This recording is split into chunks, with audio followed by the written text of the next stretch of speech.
pulling a fast one on studio executives. An alternate reality Justin Bieber, a hugely successful rapper who never actually raps on his own show. This is the untold truth of Atlanta. You would be justified in thinking that Atlanta was always an easy sell. After all, Donald Glover was pitching it to FX. The same Donald Glover who helped define 30 Rock in his first 3 seasons, kept Community alive, and had already proven his ability to write whatever he felt like and spin it into gold. And this was the same FX that had spent the last decade proving its ability to sniff out great comedies like It's Always Sunny in Philadelphia and Archer. But according to Glover, the only way he could get Atlanta past FX execs was to hide it in a Trojan horse. As Glover told the press backstage at the 2016 Golden Globes, after Atlanta took home 2 of the awards, "I told FX the show was something it wasn't until we got there and then hoped it would be enjoyable." Glover never specified exactly what shape the Trojan horse took, but given the popular comedies of the day, it's likely he pitched a show about nothing. Glover has said that Atlanta was a longtime dream for him and his brother Steven, saying that his brother showed him a letter he'd sent home while he was in college that said, "Yo, I had this dream where we write a show together." When it came time to pitch the show, Glover made sure that his dream came true, hiring Steven as a writer, executive producer, and co-showrunner for the show's entire run. Since the very first episodes of Atlanta, Steven's presence on the writing team has consistently proven to be more than nepotism on Glover's part. Among many other gems, Steven penned the show's hit Paperboy rap, as well as Season 1's acclaimed exploration into alternate reality, Nobody Beats the Biebs. He and Glover made the bizarre and ultimately genius decision to include real-life figure Justin Bieber in the script, cast a black actor in the role, and never address it in the episode. As Steven told Vulture about their choice, "It's a good idea because it makes you ask yourself questions about the way you perceive Justin Bieber. This is something we're never going to get to see unless we do it ourselves." Setting it apart from nearly every show on television, Atlanta has an all-black writing staff. For a show determined to represent Black American lives authentically, that type of roster is especially impactful. In fact, to anyone outside the industry, it may seem like a no-brainer, but it's hard to overstate how atypical that decision is in Hollywood. In recent years, a number of major studies have attempted to highlight the problem accurately. A famous Color of Change report from 2017 found that during the 2016-2017 season, 65.4% of shows had no black writers on their staff, and another 17.3% had only one. Equally as damning, the report found that overall, only 4.8% of all employed writers were black. So what percent of writers' rooms are entirely black? A number low enough for examples to make headlines. That's why Glover's choice to only hire black writers made such a splash. And the choice plays an obvious role in generating and maintaining the show's exceptional, and sometimes uncomfortable, realism. Glover has explained the decision time and again, not just invoking the sincerity it enables, but also the insight, at one point telling Vulture, "I wanted to show white people you don't know everything about black culture." Resistance is a symptom of the way things are, not the way things necessarily should be. It's no secret that Glover moonlights as a musician. He is, after all, a 5-time Grammy-winning hip-hop artist. But Glover has always been adamant that his show about a rapper doesn't star himself as that rapper. Why not play a rapper? You're a rapper. Go with what you know. That would have been whack to me. He then went on to explain to Colbert how he felt his pre-existing fame would undercut the show's underdog, everyman objectives. Glover wanted his show to not only feel authentic, but explore the meaning of authenticity itself. So casting himself as a poor, struggling rapper on the streets of Atlanta would have rendered any ambitions of authenticity moot. As a successful showrunner, however, Glover understands efficiency, so he does help write the show's music on occasion, like Bieber's "Forget About It All Night Long." Though Atlanta chronicles the potential rise of fictional rapper Paperboy instead of the actual rise of real-life rapper Childish Gambino, the rapper's fingerprints are nonetheless all over the show.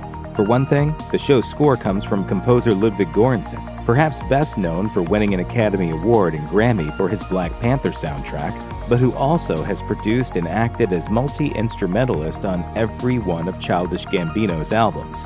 The pair met while both were working on NBC's Community and hit it off due to the quality of Childish Gambino's music, which Göransson has referred to as such an inspiration. In addition to Göransson, Glover chose frequent Childish Gambino music video director Hiro Murai to direct Atlanta.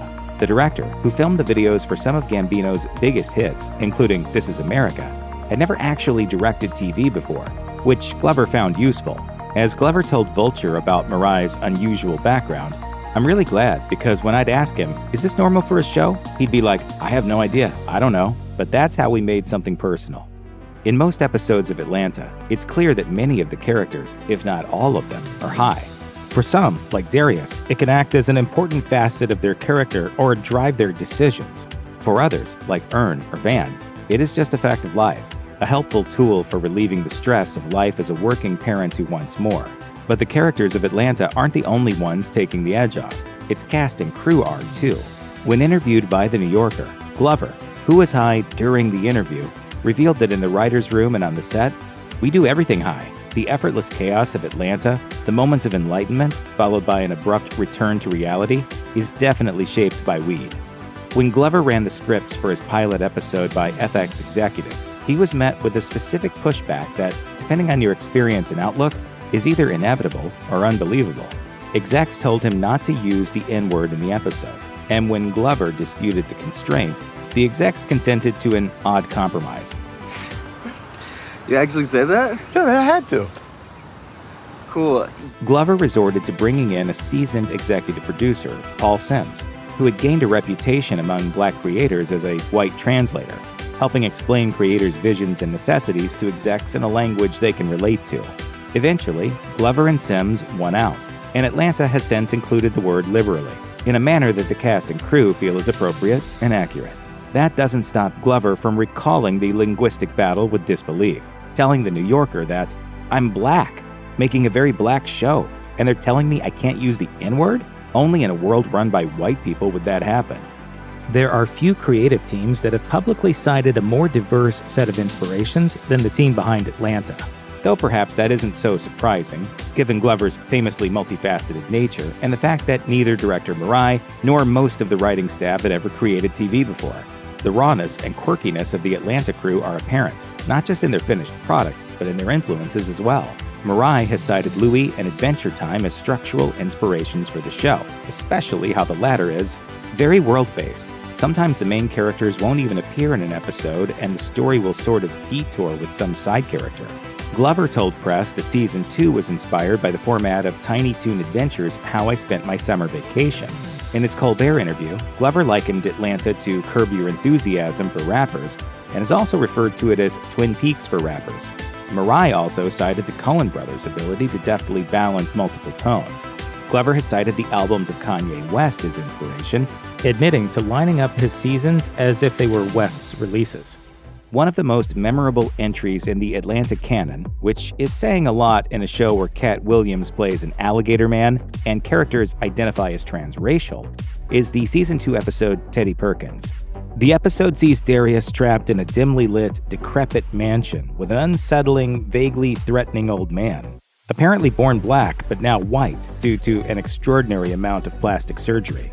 The old man, Perkins, looks just a touch inhuman, right in the uncanny valley sweet spot.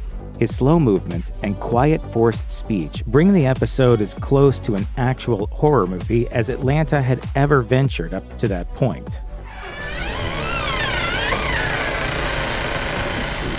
What's in there? Go ahead. Walk in. Perkins was played by Glover himself, who went all in on the role, staying in character as Perkins for the duration of filming.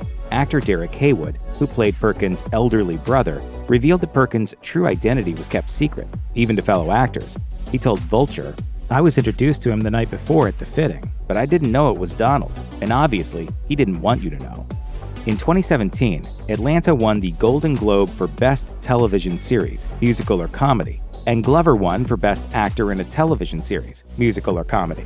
Then, at that year's Emmy Awards, the momentum continued. Glover won Emmys for Outstanding Lead Actor in a Comedy Series and Outstanding Directing for a Comedy Series. The wave of success that Atlanta and Glover were riding in response to their first season was tremendous, and it was also historic.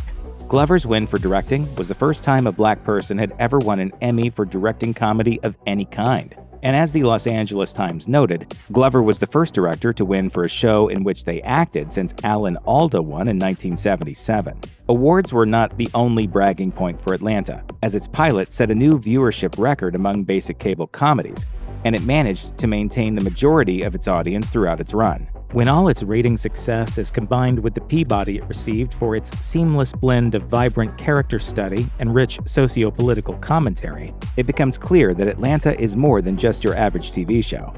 Fans and critics can't get enough of Atlanta, but its creator can.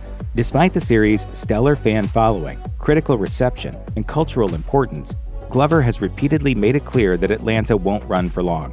As early as 2018, he was quoted as saying, "Atlanta won't interest me much longer." FX later made that prediction official, announcing that Season 4 would be the last for Atlanta. Glover explained the decision to reporters with a lengthy paragraph that can be easily boiled down to its opening sentence: "Death is natural." As disappointed as many fans had to have been when they heard the news, those who have followed Glover's career might have expected an early finale. Glover is famous for his short attention span, which caused him to quickly exit 30 Rock and last only slightly longer on Community. As former co-star Danny Pudi recalled, Glover's talent was so obvious that his castmates knew he would move on almost immediately. It's worth remembering that short attention spans swing both ways, however, and the same restless drive that causes Glover to end projects can easily push him to revisit them. As he told reporters shortly after his "Death is Natural" speech, "If there's a reason to come back to Atlanta, of course. It always depends. I like keeping my options open." Check out one of our newest videos right here. Plus, even more Looper videos about your favorite shows are coming soon. Subscribe to our YouTube channel and hit the bell so you don't miss a single one.